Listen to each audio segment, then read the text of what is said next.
房东女儿常来我饭馆吃饭，可是每次都赊账不给钱。我想一个人也吃不了太多，所以就没有计较。可是今天她带了公司过来团建，吃完到最后依然不打算给钱。10多个人的硬菜，消费1500多。我当着她同事的面说：“不好意思，麻烦把账结一下。”她假装没听到，我又大声重复一遍。这下所有人都看了过来，她脸色通红，狠狠地看着我，就好像我犯了大错，不该提这事。那一瞬间，我突然明白，有些原则一开始就不该打破。周五下班时间，店里的生意异常火爆，铿铿锵锵，烟熏火燎中，我戴着口罩疯狂地颠勺。可是我妈却在不断地给我使眼色。此时正是吃饭高峰期，手速稍慢，客户就会开启催命模式。我特么大气都不敢喘一下。看着她欲言又止的样子，我终于忍不住爆发：“咋了？咋了？咋了吗？儿子，房东的女儿又来了。”“我知道啊，咋了？”这次她带了好多人，说是团建。我隐约知道老妈要说什么，皱眉问，直接说：“16个人，光菜钱就差不多1500，刚才他们还点了2瓶毛子，这次前后加起来有小4000了，算上之前的。”老妈絮絮叨叨，我直接打断给出了答案。9万5，老妈眉眼拧巴，不说话了。厨房里只有金属撞击声，油烟机风扇不断嗡嗡。我端起最后一道菜，转身走出厨房。老妈眼前一亮，亦步亦趋地跟着我。包间，一群人正在把酒言欢。李家当着同事的面正在吹牛，这家饭馆的铺子是我家的，我来这里吃饭都是按年结，大家放心吃，敞开了喝，账都算在我头上。闻言，同事们纷纷恭维，端着毛子给李家敬酒。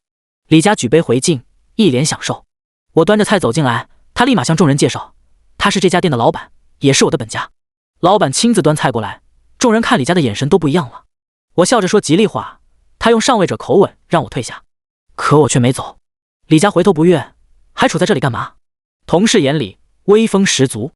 我笑着说：“您好，一共消费4888。”热闹的场面一度冷却。李家先是一脸错愕，随即涨红了脸，把酒杯直接砸在桌子上，暴怒道：“什么情况？你觉得我给不起钱还是怎么的？不能吃完饭再说吗？”他怒了，当着他所有同事的面，怪我不给面子。可是我给他面子，谁给我活路啊？前2年还好，每个月客户够多，赚了不少钱，就贷款在城里买房买车，村里还盖起小洋楼。我们家念他家好，所以赊账也就睁一只眼闭一只眼，给不给也不差他一口饭钱。可是从半年前开始，路政规划，门口就一直施工修路，店里的流动客户一下子降低了7、8成。如果不是老客户捧场，早就关门大吉了。再加上每个月还贷，存款见底，压力实大。之前跟李家说过几次让他还钱，他都搪塞推诿，否则我也不可能今天如此不分场合的讨账。我硬着头皮苦笑着说：“李经理，我们这是小本生意，算上之前的，你已经赊账10万整，不是不给面子，门口施工半年，客流锐减，我们实在是没办法呀。”我妈怕他不信也说：“是啊，东家，这半年修路，生意难做。”一声东家让对方面色缓和了不少。我心中暗暗给老母亲点赞，姜还是老的辣。我和我妈姿态谦卑，就连李家的同事都说：“李总，我看他们不是故意为难你。”李家一时间被架得有些不好发飙了，但又不想给钱。他冷哼说：“你们生意好不好，跟我有什么关系？可是我们是小本生意，没什么可失的，规矩就是规矩。当初他们家租给我们店面，其实也给了优惠，每个月比别人少300，所以我们家一直记得这份恩情。他来赊账，我们也没有说什么。但没想到口子一开就收不住，其他老客户看到后也都纷纷效仿。生意好归好，却有不少都变成了糊涂账。见我还想说什么，他直接把话堵死，又不是不给你钱，别搞得抠抠搜搜的，今天肯定没钱给你。说完，他们继续把酒言欢，到最后离开也没结账。我和妈心里很不是滋味。熬到凌晨，饭店终于打烊，一天的劳碌才算结束。结果一对账，我发现1分钱没赚，还倒欠了1000多。老妈说：“儿啊，老这样不是个办法，房贷车贷要还，你媳妇马上生孩子，大把地方要花钱。”她脸上的皱纹和两鬓的白发又多了。我长叹一口气，有什么办法？修路半年，生意本就惨淡，加上赊账，饭馆迟早要关门。开饭馆前，我一直都觉得只要手艺好，价格实惠，就一定能把生意做好。可真正做起来才知道没那么简单。工商税务、食品安全、消防都需要照顾到。李家又开了赊账的口子，其他老客户也纷纷效仿。我只能先垫资，但是最近半年来，店门口修路，客流减少了一大半，一下子把我们搞得很被动，几乎每个月都入不敷出。开始还以为忍忍就过去了，哪知道修路绵绵无期。如果继续下去，我们这个小家庭很有可能面临破产。老妈劝我换个地方重新开业，可我考虑到押金，就一阵肉痛。主动退租是不退押金的，而现在修路，想租的人肯定难找。这时电话响起，喂，老公，你们怎么还不回来啊？马上回，已经准备关门了。听到老婆的声音，我一天的疲惫和阴霾一扫而空。办法总比问题多，我相信只要肯下功夫，总能找到解决办法。家里的房子离饭馆不远，200平大平层，属于豪华装修，当时总价600多万，我们首付了150万盘下来，每个月还贷款接近2万块。我和妈回家，没把情绪带回家，可是刚刚走到门口，就看到李家的身影。他正和站在门口的老婆说，跟你们家男人说，下个月开始饭馆租金涨1000。李姐，咋又涨价呀？价格就是这么个价格，爱租不租。他语气很不好，看到我和妈走过来后只是冷笑。我知道他是因为刚才吃饭的时候找他付钱，让他很没面子，所以想要找茬。如果是放在从前，这房租涨价是很正常的一件事，可现在这里修路，周围的租金早就降下来了。老公，你回来了，你快过来，李家有事要说。我听到了，涨租吗？我点点头，走过去说，现在这租金是不是太高了？周围在修路，我们生意跟以前完全不能比。呵呵，嫌高？嫌高你可以不租啊，你生意不好，跟我有什么关系？看着李家一脸傲慢的样子，我恨不得一巴掌拍死他，心中的怒火压了又压，但最终还是强忍着说，东家，这半年生意真的不好做啊，要不然今天也不至于当着你同事的面找你要钱了。我本意是想要解开今晚上的误会，期望他体谅我们，可是我这句话像是打开了他愤怒的开关。他说，哼，你不提这个还好，你一提我就来气。当初要不是看在我爸妈跟你们是本家的份上，我才不会把店铺租给你们，生意不好做。你还知道生意不好做？我给你带同事过来吃饭，你不但不感激，还当众驳我面子，真是良心喂了狗了。爱租不租，不租马上给我搬走。你们要是不想租，多的是人来租。我妈、我老婆站在家门口被李家指着鼻子骂，声音很大，把楼下的邻居连同保安都惊动了。他们上来看，问我们是否需要帮助。李家的火气更大了，他愤怒地说，要不是我们家把铺子租给你，你能有今天？我带着同事过来消费，他当众就给我提结账，我脸都被丢光了。周边的租金老早就不是这个价了，你心里没点逼数？今天我就把话说开了，既然你们不讲情面，那我也没必要客气。房租每个月涨1000，爱租就租，不租滚蛋。说完头也不回的转身离开，场面一度尴尬难看。保安见我们是经济纠纷，不好再多说什么，邻居安慰我们2句后也跟着走了。我们一家3口关上门，在偌大的房子里沉默不语。老公，刚他说的是真的吗？你当众要求他结账？我苦笑，我也不想啊，可整整10万啊。老婆其实知道，放在以前这点钱不算什么，但今时不同往日。老婆扶着肚子靠在沙发上，看着我说，事已至此，你说怎么办？我们都听你的。老妈也说，对，我们都听你的，换租我已经想好了。树落死人落活，与其困死在这里，不如换家铺子重新来过。听到我的决定，老婆和老妈都很支持我，在涨房租的情况下选择退租，法律上是可以退押金的，所以我之前担心的问题也没了。第二天一早，我联系中介看铺子，没想到运气不错，距离我们不远，刚好有一家要转租，在另外一条稍微偏一点的街道上。以往人流肯定不如主路多，但现在主路修路，那条街开始变得拥挤，客流没得说，原来的租户也是开饭馆，所以装修基本不需要花钱。我赶紧让中介联系房东，这种简陋的好房子千万不能错过。听说我们要租，房东也很高兴，当场就同意签了3年的合同。房东签完合同收到钱后笑得合不拢嘴，从下个月1号开始你们就搬过来，有什么需要的随时沟通。好的，那就合作愉快。我们一家人都很高兴，价格不但没有涨，还比原先每个月低1000。原租户说提前3天搬走，我们甚至可以不用等到月底。接下来我们只需要等时间就好。办好一切，回到店里，我开始炒菜。老客户的饭菜早在月头就订好，我直接做就行了。叮，手机上突然收到一条信息，中午要一份干炒牛河，多放牛肉多放粉，再要1瓶冰啤。打开一看，信息是李家发过来的。我被气笑了，这女人看起来人模狗样的，吃饭从来不给钱，不给钱就算了，还比谁都硬气。不好意思，本店概不赊账，你还欠我们10万块，请及时结清，哭哭别开玩笑了，人是铁饭是钢，饭点没饭吃会饿死人的。我无语，没有再给他回消息。开玩笑，那么多客人的午饭等着我做，我的每一秒都宝贵。没过多久，李佳又发来一条信息，昨天晚上说过的，涨租1000没得商量哈，从下个月开始。另外，你要是不愿意赊账，我以后就不在你这里吃了，周围好吃的多的是，我也不会再带同事过来吃。事实上，他说的没错，商业街附近最不缺饭馆，所以选择也多。他不来我这里吃，甚至不带同事来我这里吃，我高兴还来不及，因为人流量也大啊，是不是傻？而且你丫吃白食，我还要感恩戴德呗。我简短的回消息，好，那退租，祝李总前途无量，那请你尽快转租，否则30万押金1分钱不退哦，握手握手。发完消息后，对方沉寂片刻后，又发来一条，那请你尽快转租，否则30万押金1分钱不退哦，握手握手。30万不退，恐怕从给你一开始你就打好了这个主意吧。我面无表情回信息，按照合同，你这边涨房租不算我主动退租哦，押金1分钱都不能少。另外，你在我这里吃饭赊账已达到10万，请务必尽快结清。既然对方不顾情面撕破脸，那我也没必要照顾情面。至于他后来发来的信息，我没有看，也懒得看，爱谁谁吧，大不了咱走起诉流程。可我没想到，一个女白领竟然能如此厚颜无耻。中午饭点，店里人满为患，李佳竟然趁着下班，带着2个妹子来我店里派发传单。你好，下个月这家店换老板，新店开业打8折，加下微信，随时分享优惠信息。客户一听，还有这好事，在哪吃饭不是吃饭？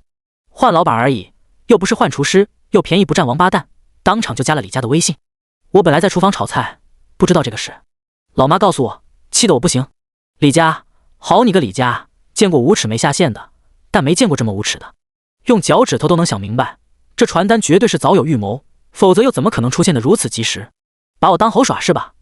我没心情炒菜了，放下铲子走进饭堂，看李佳竟然还在那忙得不亦乐乎。传单几乎已经发到了每一位客户手中。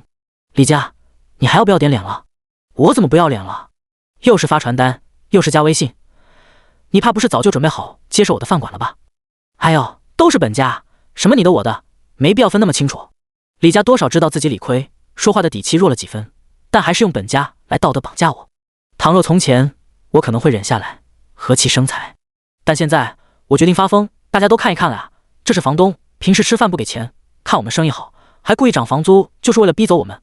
他自己来接盘，吃饭的客户见我们发生争吵，本来还莫名其妙，但听我这么一说，顿时也知道了前因后果。传单被扔得到处都是，同时有人悄悄删除了微信。李佳发现如意算盘落空了，他涨红了脸，愤怒地看着我，搞得就好像是我砸了他的场子一样。你给我等着！说完，他转身离开。我嗤笑一声，没有太当回事。在场的客人们纷纷叫好，我给他们每人加了个煎蛋。有顾客惋惜地说：“你这店真不打算开了呀？”对啊，这里天天修路，生意惨淡没法做。看到我摊手苦笑，他们表示理解，但纷纷感叹以后再也吃不到我的饭了。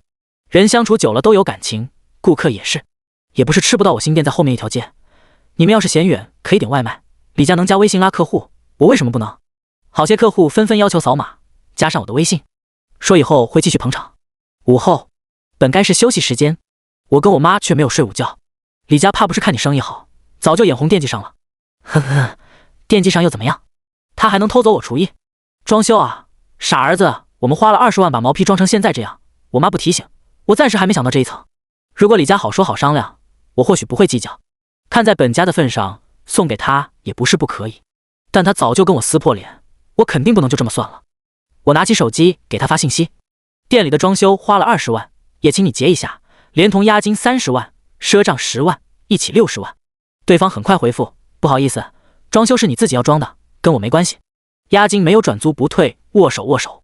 我怒了，你租金涨那么高，怎么转租？对于赊账只字不提，装修不认账，押金必须转租才退。我跟我妈说完结果后，她觉得岂有此理，连她都知道，涨租就算到期也必须退押金，但魔高一尺，道高一丈，我出来创业，怎么可能是怂包？我叫来装修公司，给了1万块，要求2天内改毛坯。你确定？他们都傻眼了，不敢相信竟然还有这种要求。在得知事情原委后，这才表示理解。摧毁总会比建设简单。短短半天的时间，他们把店里砸得稀巴烂。等到下班，李佳赶过来的时候，整个人直接傻眼了。他指着装修师傅们破口大骂：“卧槽狗东西，谁他妈让你们砸的？这是我的铺子，装修师傅知道事情原委，心里对房东的做法同样不耻。看到有人过来怒骂，也大概猜到了原委。他淡定地说：“老板花钱让砸的呀，说是房东要求恢复毛坯。”李家气得暴跳如雷，他丝毫不顾形象地说：“李威，你个丧良心的狗东西，当初要不是我们家租给你铺子，你能有今天？你能在这里买车买房？竟然还把装修给毁了，你押金别想要了。若是放在以前，听到这些我必定羞愧难当。可现在，自从知道这都是他故意为之后，我心如止水，宛如在看一个跳梁小丑。押金根据合同来，你要是不给，我就报警。行啊，报警是吧？来啊，谁怕谁啊？”我们同时拨打警察电话。他报警说有人毁坏他的店铺，我报警有人扣押金，还赊账欠钱不还。两拨警察来后，听我们各自把事情经过说完后，觉得我做的有些偏激，但没毛病。看过我拿出来的合同和单据后，要求房东归还我的钱财，否则肯定会面临起诉和拘留。李家再次被打脸，没想到警察站在我这边，但又无可奈何。40万有点多，我一时间拿不出来，这个我们不管，钱的事你跟他说，怎么付，什么时候付，你们自己商量，实在不行就只能民事诉讼。说完，警察再次口头警告了他2句，就离开了。周围的邻居老板们顿时一边倒。文具店张老板，现在开饭馆，谁还赊账啊？人都是会员制，预先缴费你倒好，好心未出个白眼狼。照相馆赵老板，10万啊，这可不是小数目，我还以为只有1-2千，当房东还赊账，真不要脸。李家被臊得小脸通红，感觉待不下去了，转身就想要落荒而逃。我喊住他，哎，别走啊，钱的事情还没说清楚呢。警察都说了，你这钱必须得给我，不是我的钱我不要，是我的1分不能少。那可是40万啊，对我们一家人来说绝对是救命钱。听到我的话，李家一个踉跄，差点摔倒。40万可不是小数目，你得给我时间，明天还是后天？你不会是想拖着吧？见我点破他，李家也不装了，干脆摆烂，要钱没有，要命一条，不行你去起诉吧，啥时候起诉成功，我啥时候给你钱。操，这是打算耍流氓。我知道以他的性子，想把钱要回来没那么容易，只是没想到他一个坐办公室的女经理，行为竟然如此恶心。要不是新店不需要装修，我还真就被他丫给拖死了。我说好，就起诉你。我把起诉讨债的事情全权委托给了律师，而我自己则是一门心思经营新饭馆。本来就有老客户支持，再加上我做的饭菜确实不错，价格又实惠，口碑一下子就打起来了。店里的生意再次爆火，甚至远超在上一家店还没修路的时候。现在1个月，预计比之前2个月的收入还要高。有客户告诉我，李家在原来的老店已经装修差不多了，从装好的部分来看，几乎跟之前我在的时候一模一样。客户一脸鄙夷地说，他明摆着就是眼红你生意好，把你逼走，真臭不要脸。我毫不在意，笑着说没关系，他走他的阳光道，我过我的独木桥，互不相干。可事实上，1周后他开业，有相当一部分客户被优惠折扣吸引过去。对客户来说，在哪里吃饭那都一样，自然能便宜一点就便宜一点，但总的客流量却依然没有我这里大。李家本来想过来跟我炫耀，结果一看我新店人满为患，外卖员都排成长龙，他到嘴边的嘲讽当场又咽了回去。我老妈眼尖，看到他阴阳道，这不是房东吗？稀客啊，怎么有空来指导工作？他说没事就不能过来关心关心。我说你要是真关心，就把欠我的40万给我呀，省得我律师起诉你。闻言，他似乎不可置信地说，你真的起诉我？我笑了，你要求的吗，老大？得知我已经找好律师，正在走流程，李家这边才开始求饶，哥，你是我亲哥，能不能别走极端？我现在刚刚装修完，手里是真没钱。我说你有钱没钱关我啥事？他语塞，没想到当初说给我听的话这么快就回敬给了他。见占不到便宜，他只好灰溜溜地离开了。跟我斗？哼，门都没有。结果没2天，村里3姑4婆6姨妈就告状告到我这里，说是李家他们家在村里到处说我们一家人是白眼狼，当初那么帮我们，还给我们减免房租，现在竟然还起诉他们家。薇啊，到底怎么回事？一知道你是好孩子，里面一定有什么误会，是不是？薇啊，姑姑我的脊梁骨都快要被戳断了，咱做人不能太势利啊，都是本家，打断骨头连着筋啊，亲戚们的话让我头疼。我们家很气愤，李家无非是想逼着我撤销起诉，好继续赖账。我选择不妥协，抗争到底。1周不到，李家收到来自法院的传票，他破防了，打电话过来，我不接，于是疯狂地用短信轰炸我。我收到传票了，你竟然起诉我，你个白眼狼，当初瞎了眼把铺子租给你这个，说实话，不管我是不是白眼狼，他都必须把钱给我。他家铺子就在那，不给可以强制法拍开庭，几乎没有任何悬念，我取得胜诉。有证据在，欠债还钱天经地义。李家也不想跟我多做纠缠，当场就把钱转给我。现在他既要操心饭馆，又要在公司做好经理的职位，忙得很。钱到账，我跟家人开心得很，道路曲折，前途光明。我妈问何必呢？反正早晚得把钱给我，何必撕破脸？李家烦躁地说，从此我们两不相欠，老死不相往来，话很决绝。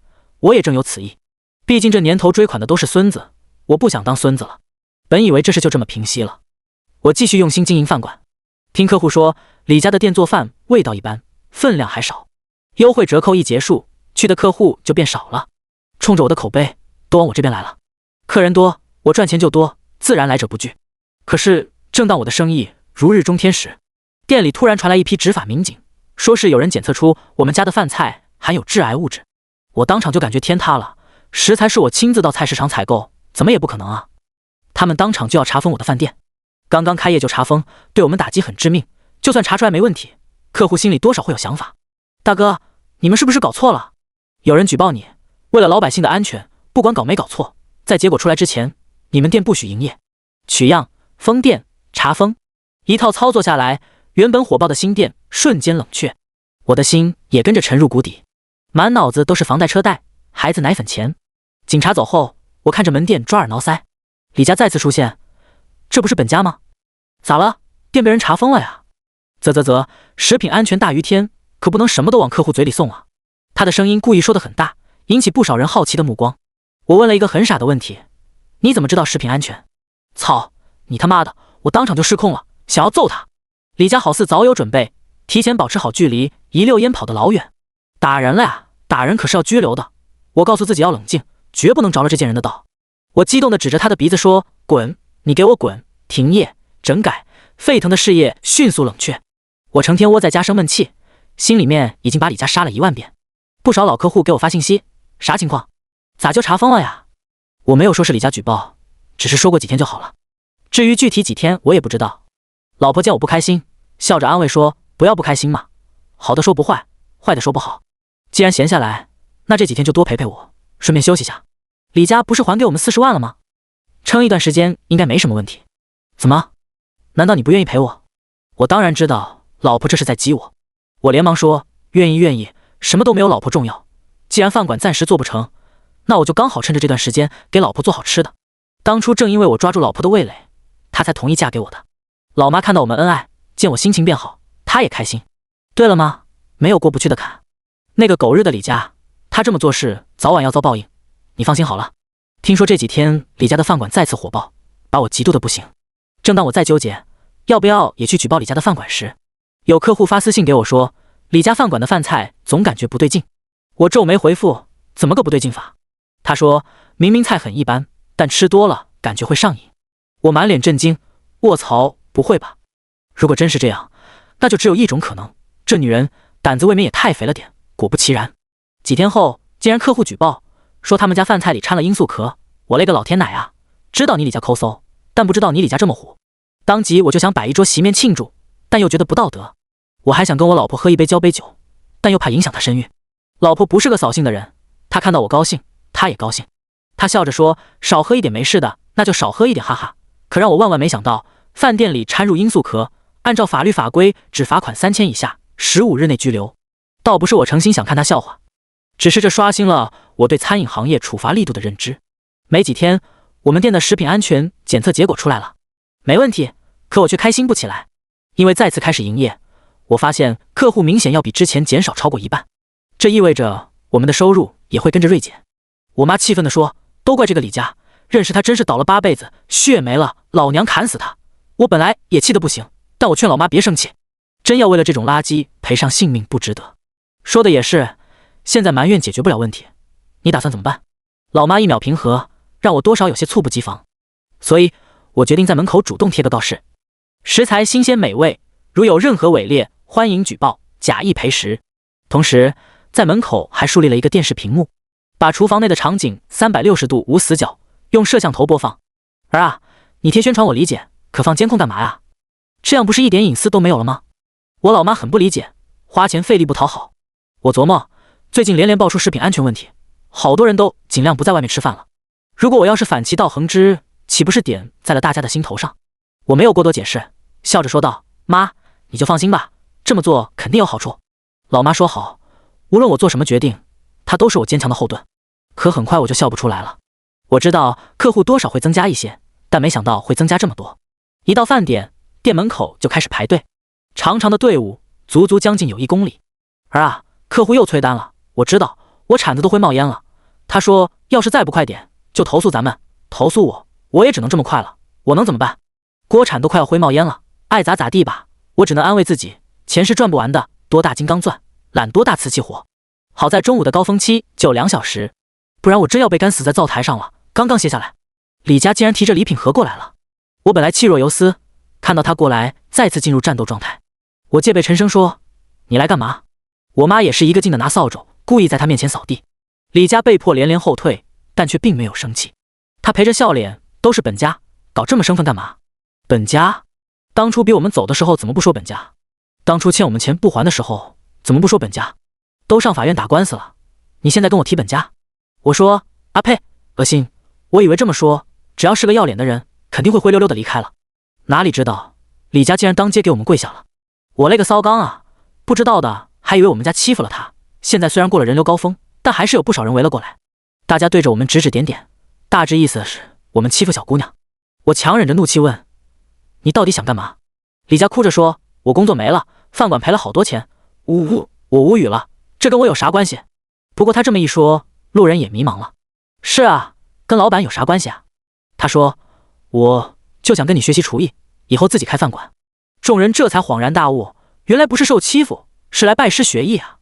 那没事了，40米的大刀又送回去39米。可是前面我那么多委屈，我要是心软，无异于农夫暖舌。这种养仇人的事情，我可不打算干。我妈说：你想学去技校报个名，别来霍霍我们家李威。我不要工资，只要你肯教我，随便你怎么使唤。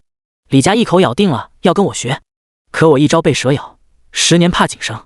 我说算了吧，我店小容不下大佛。看到我态度坚决，李家感到没有机会，于是只好起身离开。至于他接下来要怎么打算，关我屁事。我只想要和和美美的过好我的小日子。1个月后，老婆生了，是个小棉袄，看着娇娇嫩嫩的小手，呜呼，我高兴坏了。我拿着玩具，认真的教她说话，叫爸爸爸爸。女儿看着我，认真的回答：哎，我老婆。我老妈笑得前俯后仰。我假装生气，但心里却乐开了花，真是其乐融融啊。